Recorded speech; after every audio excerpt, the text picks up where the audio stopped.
rare that you actually get to merge what you do with what you believe in. The Matrix, we had a life-changing experience making it.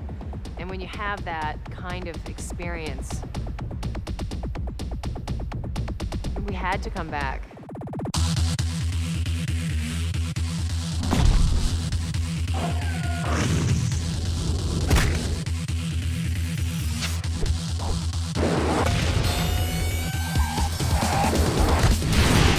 I went to Japan with Larry and Andy Wachowski in 1999 to do a Japanese press junket. And while we were there, the boys were interested in meeting all the anime directors because they were fans and we were trying to figure out a way to use it.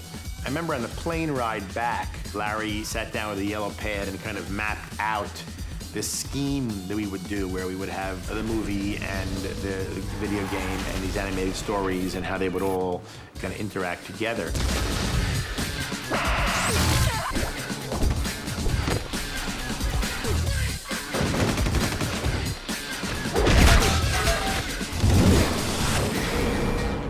Boys wanted to find high-end Japanese animation directors who could bring to the table their own style and their own ideas. The brothers wrote 4 of the episodes themselves and collaborated with the directors on the other episodes. When we started to create the Animatrix, they had this idea of doing a very intense story that would set up the through line of Reloaded and Revolution. So essentially it would be Matrix 1.5 before you get to 2. Zion has to be one. How? Someone has to get to a drop point.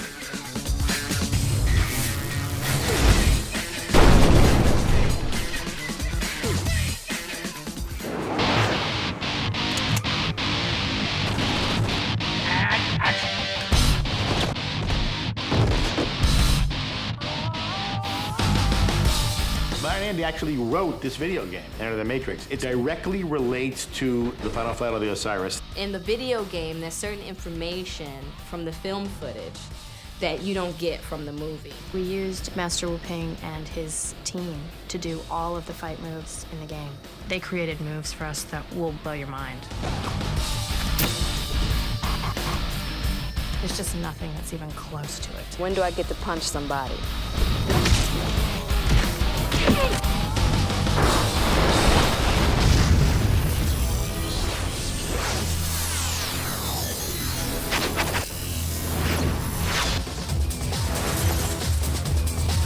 The idea is that we're going to make both these movies, Matrix 2 and 3, at the same time, because it's one giant movie.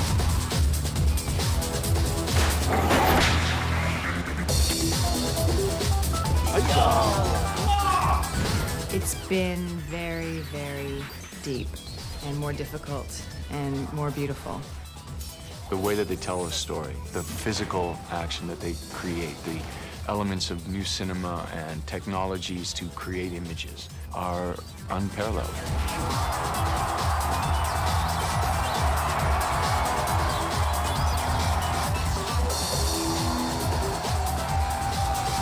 Reloaded is going to be unstoppably watchable. There are things in Reloaded that nobody's ever seen before. Mr. Anderson, surprised to see me?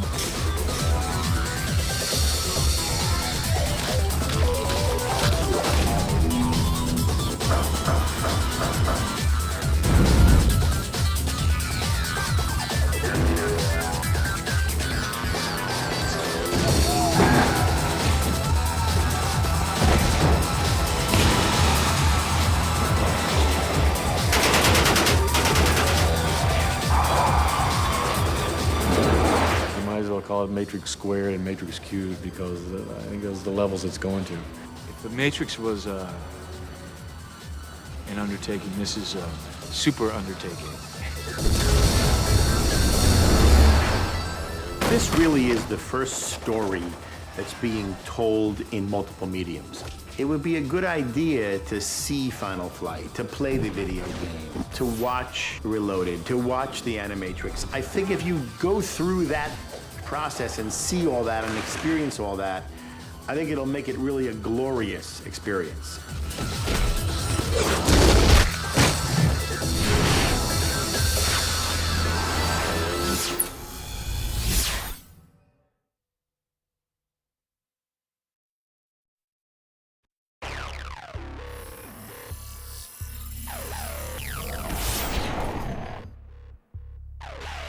How can you not be excited getting a chance to hopefully do the best work that you might ever get the chance to do in your creative life? I was afraid coming around again for the second and third that it couldn't compare or that it wouldn't compare, and it's just been even more special. There wasn't a moment that I wasn't looking forward to.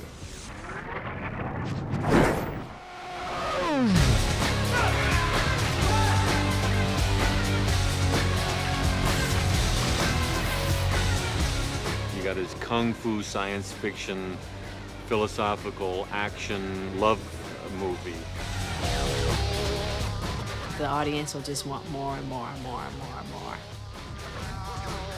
Never imagine in your life that you'd be working on a sequel to such a great movie. Yeah, and it is the movie.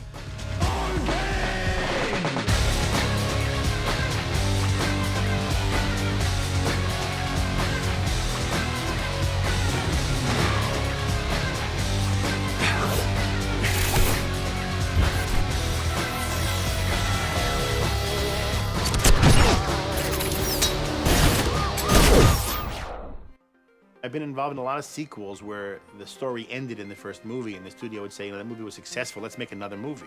But this movie was designed as a piece of serial fiction. This story continued. The Wachowski brothers had it in their heads. I did know pretty early on that they were thinking of a trilogy. And as soon as they said yes, I was saying yes. I signed on without having read the scripts, which is something that I've never done in my entire career. That's just how much I trusted Larry, Andy, their vision, the story, the character, the company that came together to do it. The boys give confidence and trust to the actors, and all of them just said, we'll do it. I really didn't have any reservations. I really just had hope and curiosity. What are they gonna cook up, these crazy cats? There was absolutely no question in my mind that I would love the scripts. And when I read them, I just thought, bravo. I loved Reloaded. Reloaded was just like popcorn. It was just so dense. You're gonna meet so many new characters, so many new good guys, so many new bad guys. I got this phone call like, listen, Wachowski brothers are doing Matrix 2 and 3, and I heard that there might be a role in there for you. And I was like, sitting up here, 9 months pregnant, like, what? Are you serious? And I was like, listen, I'm taking yoga, I can do Tai Chi, whatever I need to do, we're gonna make this happen. Like, I'm there, I'll do whatever, just let me in. I wanna be down. When I saw The Matrix, I said to myself, wow, I would love to be in a movie like that. We pay somebody a lot of money. We slept our way to the top. What can you see, Neo? It's strange. The code is somehow different. Is that good for us or bad for us? Well, it looks like every floor is wired with explosives. Bad for us.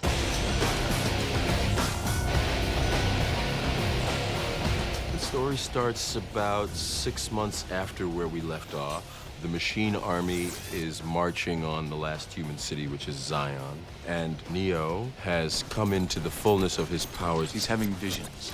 So there's things that he doesn't understand. The individual has left his room in his personal context and has now come out to a greater context of his community.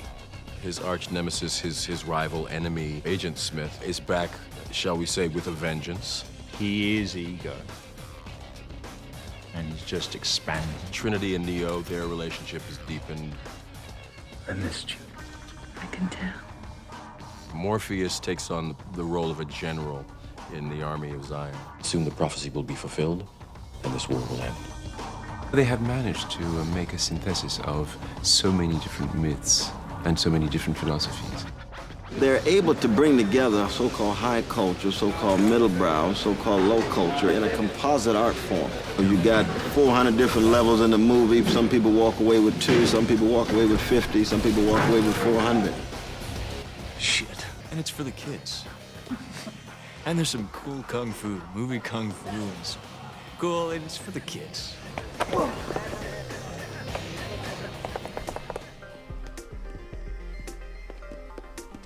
When the two scripts came in, Reloaded and Revolutions, it became very clear that it was just one movie. They were just cut in half. And it was made as one movie. I was like, how are they gonna shoot all of this? They're gonna shoot 2, 3, and this video game script. It was quite a feat to keep this all going and all up in the air and all these pieces and units working together. No one's ever tried any of this stuff before. No, how do you schedule it? It's never been done. Nobody's ever worked on this scale. Pre-produce for a year, we're going to shoot for a year, and we'll have a year of post-production. It's a military exercise in getting all this together. Sly and Andy are doing things that are groundbreaking again, which people aren't sure how to do. It's gone into this exponential, not similar, but exponential level of complexity. Well, the trick was we read the second script, and you could tell even then that it was enormous. But that's we'd signed our contracts.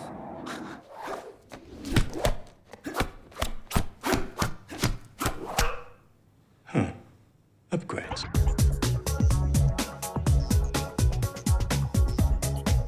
Everyone involved from every facet of making this film. Everyone has showed up completely and totally, and it's been really special. There's a pretty extraordinary group of people on this show, and getting things done is like nothing I've ever experienced before. Started training in November of 2000. I just felt like I was kind of like in a dream a little bit. Here I am with Lawrence and Keanu and Carrie Ann. On good days of training, we get the steam. December, January, February, March, April, May, June. 8 months of training. It's harder this time. They have improved a lot. They have the foundations of the last time's training. So based on that, the result coming out is really ideal. That shit is hard.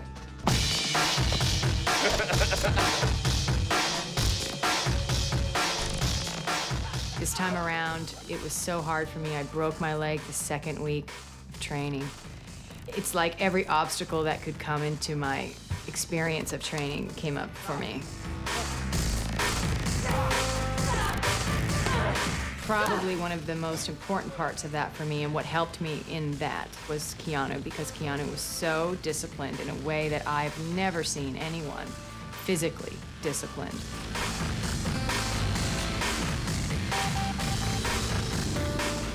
This one was twice as long, but probably 3 times harder, which is excellent.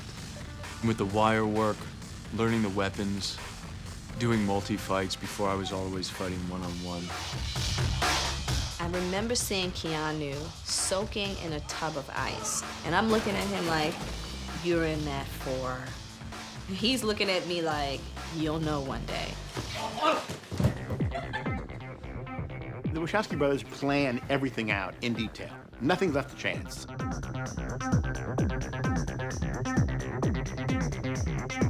The way that they tell a story, the physical action that they create, the elements of new cinema and technologies to create images are unparalleled.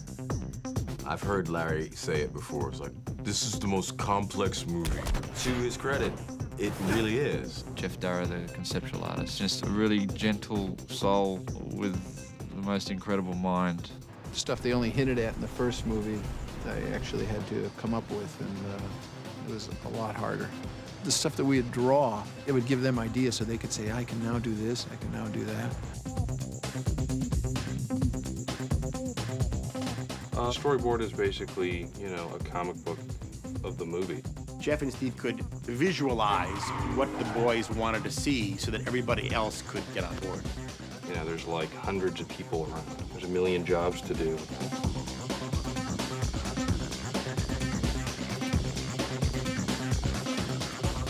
We've nutted out the major look, and now we can kind of have fun tweaking the details. So I think everyone's enjoying that part of it.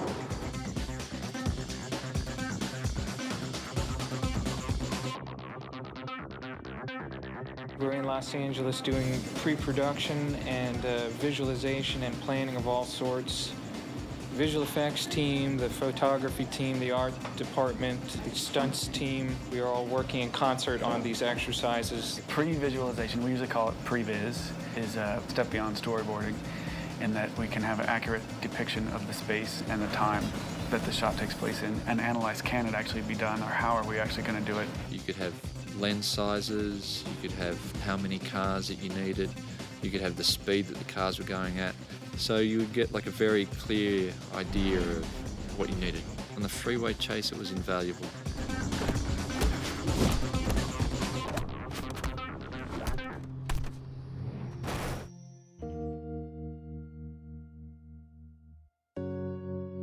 They just have done such an incredible job in making the ideas that the boys conveyed through Jeff and Steve into reality. They create from nothing. Magnificence. For me, it's an absolutely magical moment. The moment where you actually enter that world that a whole group of unseen people have been preparing, planning, and putting together. The things that Owen and Hugh and their crews have put together are just incredible. Owen's sets are so fantastic that you feel like you're actually there. We've got, upwards of 150 to 180 sets, depending on how you actually sort of count them.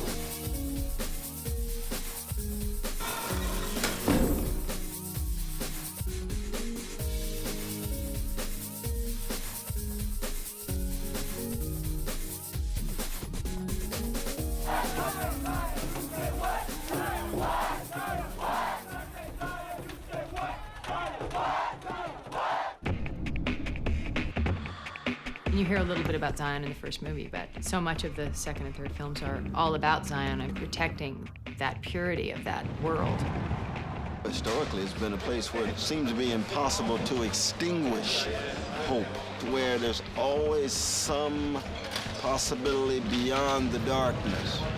The spaces that we've seen so far in The Matrix, very computer, very linear. To go from that look into Zion, this earthy, beautiful, tangible space. It's this huge, cavernous, subterranean hall.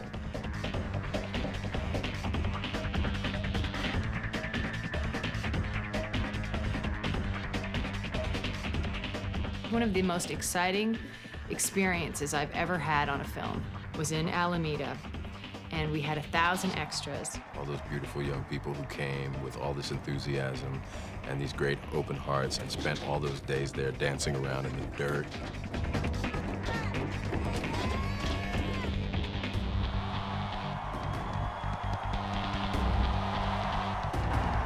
To see Lawrence standing in front of those thousands and delivering these lines that are so filled with just inspiration. Tonight, let us make them remember.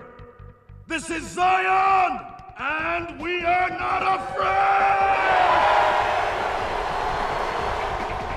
I was playing to 2,000 people. And I could not pretend that I wasn't. And I couldn't just play for the microphone, and I couldn't just play for the camera. I'm an actor. I had an audience out there, man. I was gonna...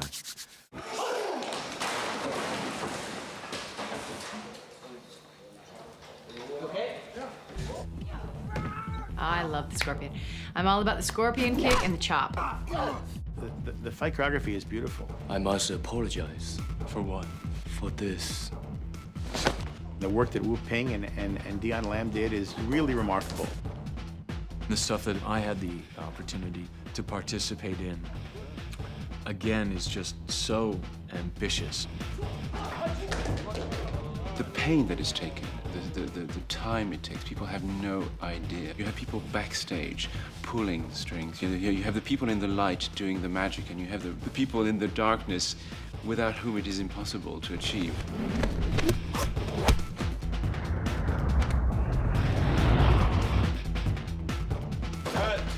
Got that?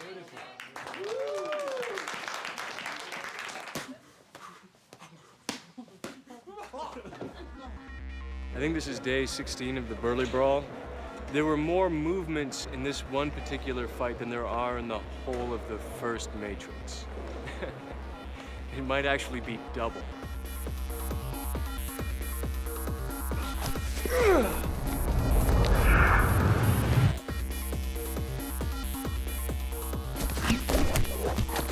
It has one purpose, one move.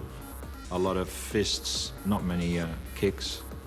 A lot of right-handed fists, because my left's sort of a bit, come on.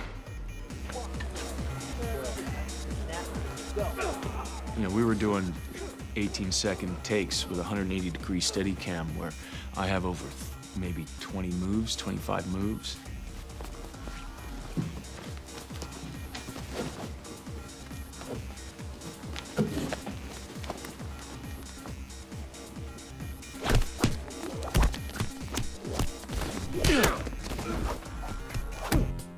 Most of my scenes are either with Keanu or with me. Me.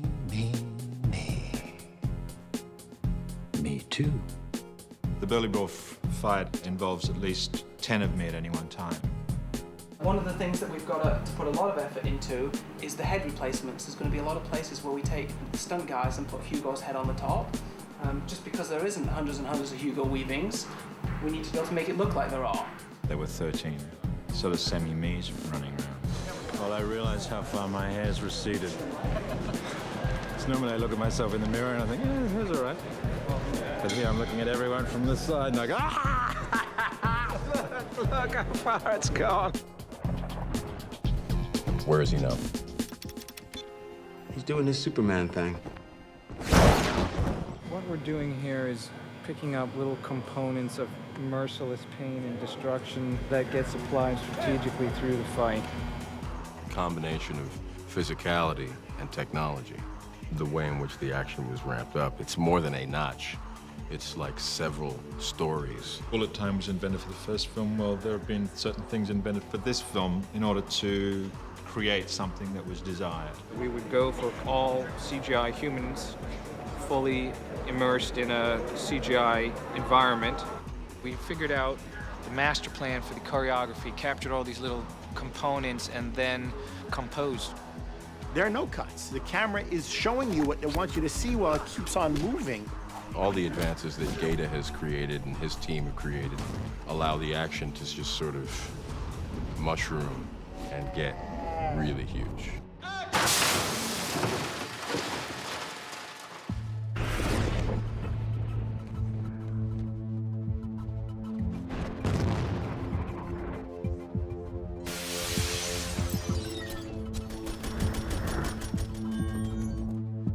It was one of the hardest things I've ever done as an actor because between action and cut, which is like action, cut, I have to start off intense Trinity girl to being shot feeling that.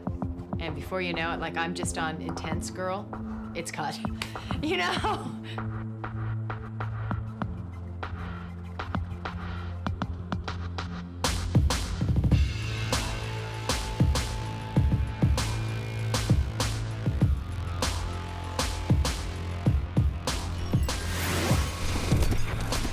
The making of this film has been a very long technical exercise. We've raised the bar so high there is no bar.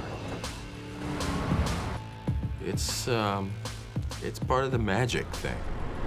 Their whole thing is to push you that little bit farther.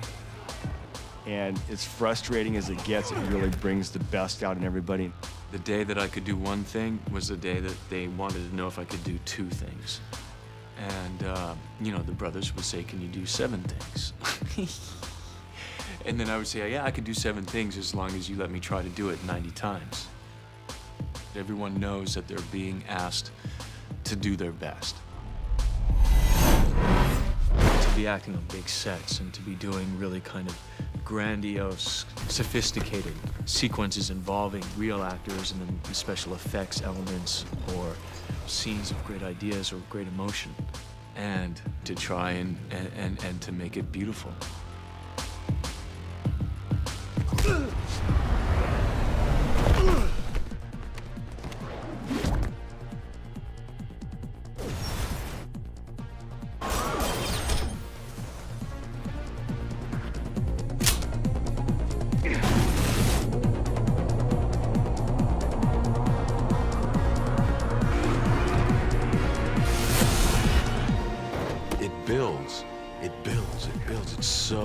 well crafted. It's so well constructed as a piece of entertainment. It's hard to go to the movies and really be turned on and like visually, emotionally, spiritually. That's why we all love making them, because we know that that is the truth of them. It's awesome. In terms of playing cowboys and Indians, it's the ultimate. It's just full of so much stuff, and it's this great cliffhanger.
Anything that was going to happen with the commercials had to be very specific to the world of the Matrix. Trinity's car coming along. Twins behind, no gunfire. Gunfire! Get our ready to go through the event again. Larry and Andy didn't want it to be like a Bond film or one of the other kind of like action big franchise films where they really didn't have much to do with the world of the films or the mentality of the Matrix films. So as a first assistant director in both 2 and 3, Larry and Andy said, hey, would you be interested in doing some commercials? We're in post-production and there's no way that we can possibly do them, but we think you'd be a good person to do them. From watching those films and being around those films, as an assistant director, you get an idea of how things are lit, how things are costumed, how the choreography of the movements work. It's impossible to spend 5 years with people every day and seeing how they make films and not to rub off on you. They're clever guys. They've got me probably to do them because they knew that I probably more than anyone know how to imitate, what they've done. Greetings, theater attendees. Right now, as you sit in your comfortable seats, viewing your filmed entertainment, perhaps enjoying something from the concession stand, consider this. The active human body can generate up to 12,000 BTUs of body heat. Pure, precious, life-giving energy. It is unfortunate your collective, puny little minds couldn't figure out a way to harness this energy, put it to good use somehow. But that's beside the point. The point is, to keep generating all that energy, your body needs to be replenished. So, drink your Powerade. We have quotas to meet.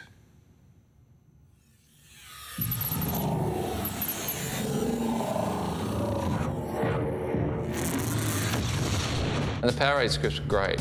They were like simple, very much within the Matrix world, really great writing. So they got presented to Larry and Andy, and they were really happy with them. You're a battery, and batteries need to recharge. It was set like in the interrogation room from the first film, sort of a take on that, and it was basically one of the agents sitting there as if he was talking directly to the audience, telling them in a very subversive way that they should drink more Powerade. Drink more. Drink more. Drink more. The ads were good because they tied into the Matrix world and they were a bit dark and they were a bit sarcastic and, but they were also funny, You never usually get that many commercials which treat the audience with a bit of disdain. Drink more.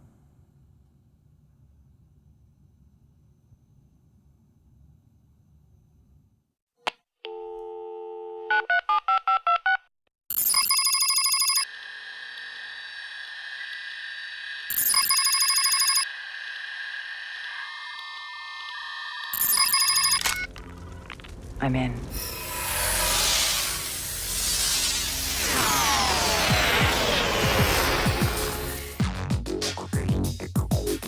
In the Matrix, Neo and Morpheus, they took on a phone that is essentially a phone that exists in the Matrix that was designed by the brothers and by Owen Patterson. Operator, get us out of here, Link. We set about in 2000 to design a telephone that would fit in with Reloaded and Revolution. I did a couple of sketches, and then Simon Merton turned those into a beautiful drawing, which was a telephone that the top would flick out. And the sense of the phone was like a gun, like the handle of a gun, and the mechanism was almost like a flick knife or something like you're cocking a gun. So you click the button and the piece shot out. And then we added the fact that you could pull the battery compartment out and it looked almost like a cartridge. So you could load the telephone with a new battery and it was almost like loading a magazine. After Matrix, a lot of people expressed interest in getting hold of that telephone that we had in the first film. And they didn't exist. So we thought this time, you know, a lot of people would be interested in having this telephone, particularly if it felt like it was something from the Matrix. And so we were really keen to, you know, get a manufacturer to create our telephone so we could see this prop turn into a real practical object. They should make these, and the car feels sturdy, feels powerful. We approached various companies to see who might be interested in manufacturing, but everyone said it was technically just too difficult to make a telephone like this. Eventually, Samsung came around to thinking that this is a telephone that they could make, they could manufacture. The drawings and the construction drawings were sent to Samsung along with the kind of images of what we thought it would look like. So they took those and used those to make a prototype of their phone. It's quite an interesting piece of design. I need to download the Hotwire motorcycle. So you'll be able to connect to the net. You'll be able to have a very high sound quality. The colour screen's fantastic, it's a really high quality screen. You'll be able to download images, or the phone would come with images from the Matrix. Essentially, it's the same phone. They've done a great job.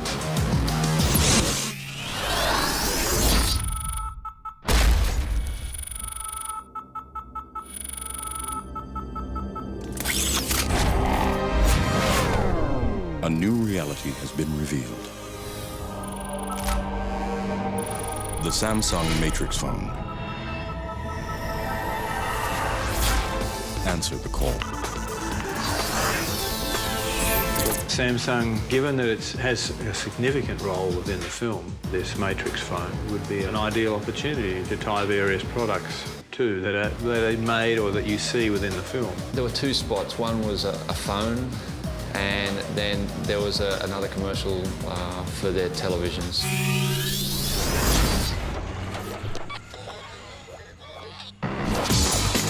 You cannot escape. The Samsung 40-inch LCD flat panel TV with revolutionary DNIE picture enhancement.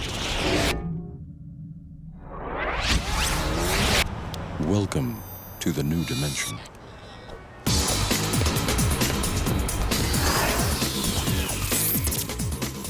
We took Daniel Bernhardt, who played Agent Johnson, and put them in a chase scenario through like a cityscape somewhere. There was a lot of running in it.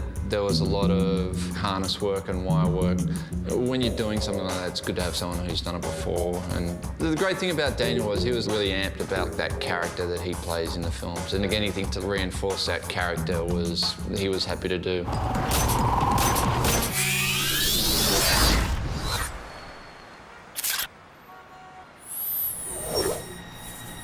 A new reality awaits you.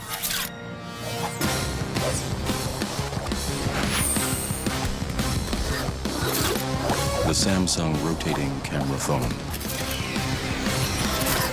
Answer the call.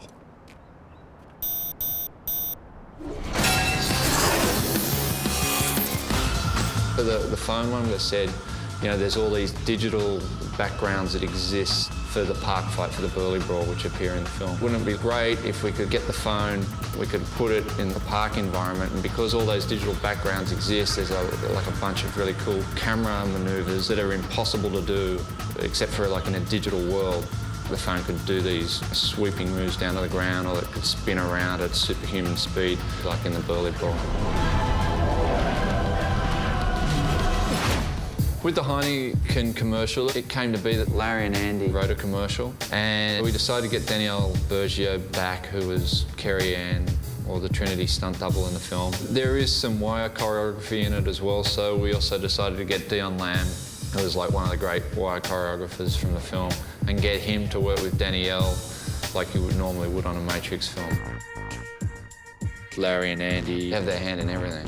Not much that sort of gets past them. They, you know, looked at storyboards. I would tell them who I was going to cast, and they essentially approved everything. If you're going to do a movie tie-in, you may as well get people involved in the project who know a bit about that world and are going to try and keep that Matrix world or that Matrix universe, like, intact. In essence, it's like you're all a bunch of walking, talking, living, breathing, stinking, disease-ridden batteries.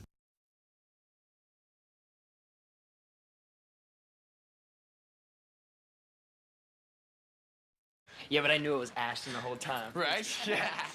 Ladies, in a few seconds we'll be sipping on some Chris and watching the 2003 MTV Movie Awards.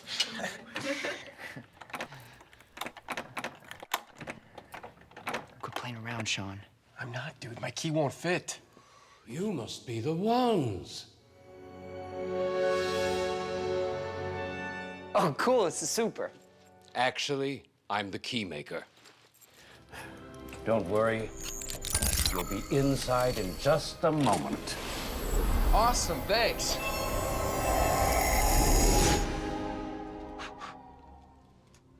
What's happening, hot stuffs?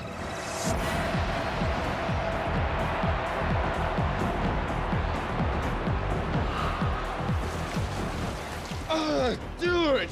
Where the hell are we? You're in Zion, baby! What is this place? Duh! It's obviously an underground city where the last remaining humans live and the robots are coming to kill us. Doesn't that just make you want to party? Yeah! Dude, let's get out of here. I don't know, man. These girls are pretty hot. Check it out. You can totally see their nipples. Oh my God, there's Morpheus! Woo! I love you, Morpheus! Zion! Hear me! He's having a huge orgy at his place later tonight. At least that's what many of us have heard. It is true. What many of you have heard. Morpheus! What can we expect at this orgy? Machines!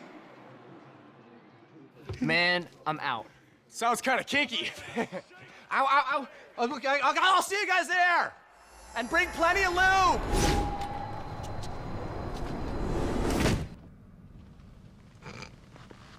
What? Nothing.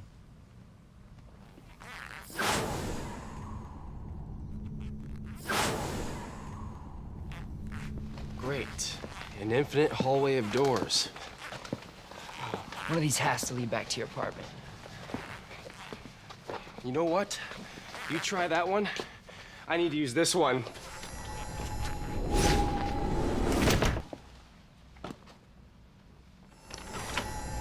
I see Trinity, and something happens. Something bad. And she starts to fall. And then I wake up. Now that's fucked up. I'm so sorry to interrupt you guys, but I'm really lost. Wait a minute. You're that boy from NSYNC. What happened to your Jerry curl, man? That was a good look. Yeah, that was hot. You know them boys, right? I've never heard of them. You never heard of NSYNC? No. Those boys can dance. Come on, man, show them your moves. Do I have to? I'm the Oracle, damn it. If I had to guess, I'd say you're a program from the machine world. Oh, man, I'm just doing the robot. Here, you should try it. Yeah, work it. Come on, Neo, get in there, man. Do the robot. Why? Come Come on, man, you the one. You the one. You can do it all. No. Come on, man. No more arigato, Mr. Roboto. You can do the robot with JT. What if I can't? What happens if I fail? Okay, dude, lighten up for real. It's just the robot. No. I can't do that. I won't. Well, hell, I will. Talk to me, boy. Don't be scared. Oh, God. Ooh. Come on, do the part. Do the naked part. Mr. Timberlake. Mr. William Scott. Hey, you that guy that got peed on an American... Ooh, you hitting the spot. How big is your fist? Good Lord. Hey, wait a minute, man. This shit is dry clean only. You'll like being a dude. I do.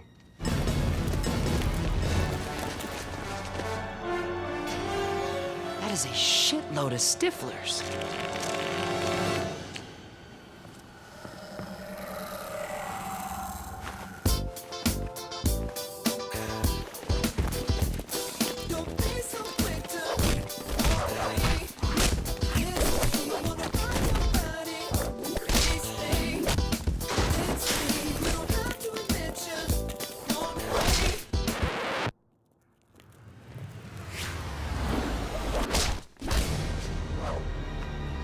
Stop hitting yourself! Who farted?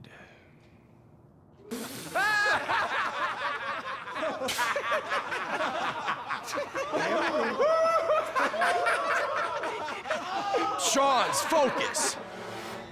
Let's get Mr. Timberlake.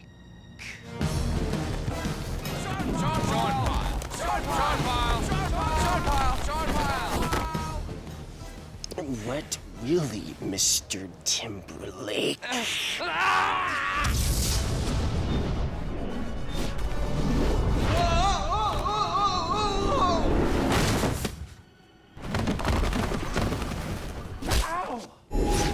Justin, you really hit me. That is so not cool.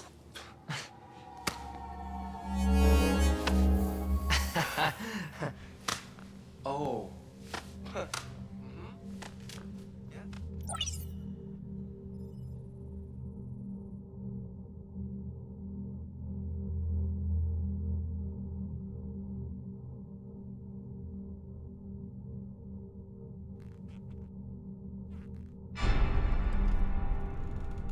Hello.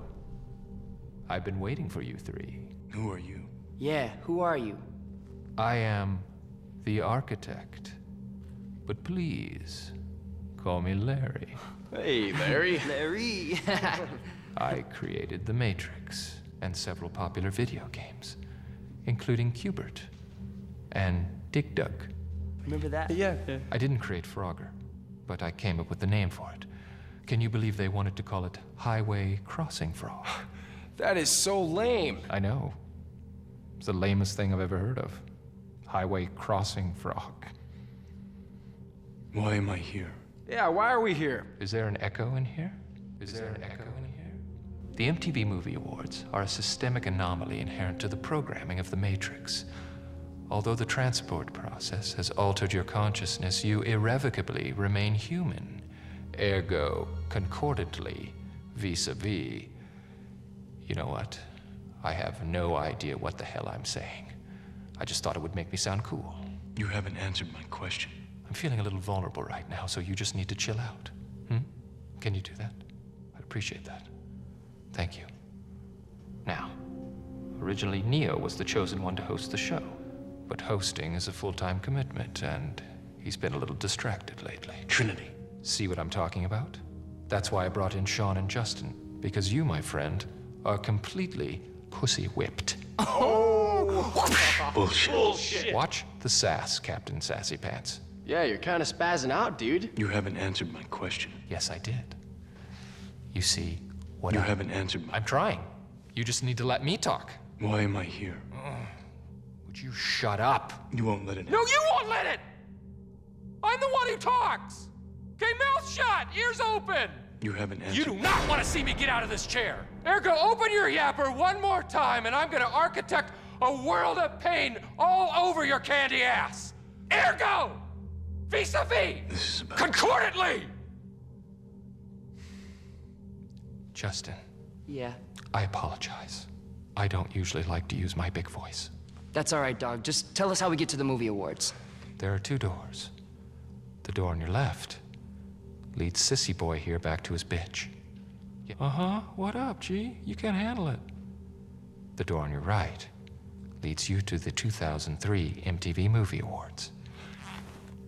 And the mini door is for Muffin to go out and piddle. What? No, hey. No. You are bizarre. Thanks, Lair. Don't mention it. Oh, and hey, go host the shit out of that show. Boom. If I were you, Bite your tongue. Bite it. I would hope that we don't meet again. Why'd you say that? I told you to shut up. I told you to shut up!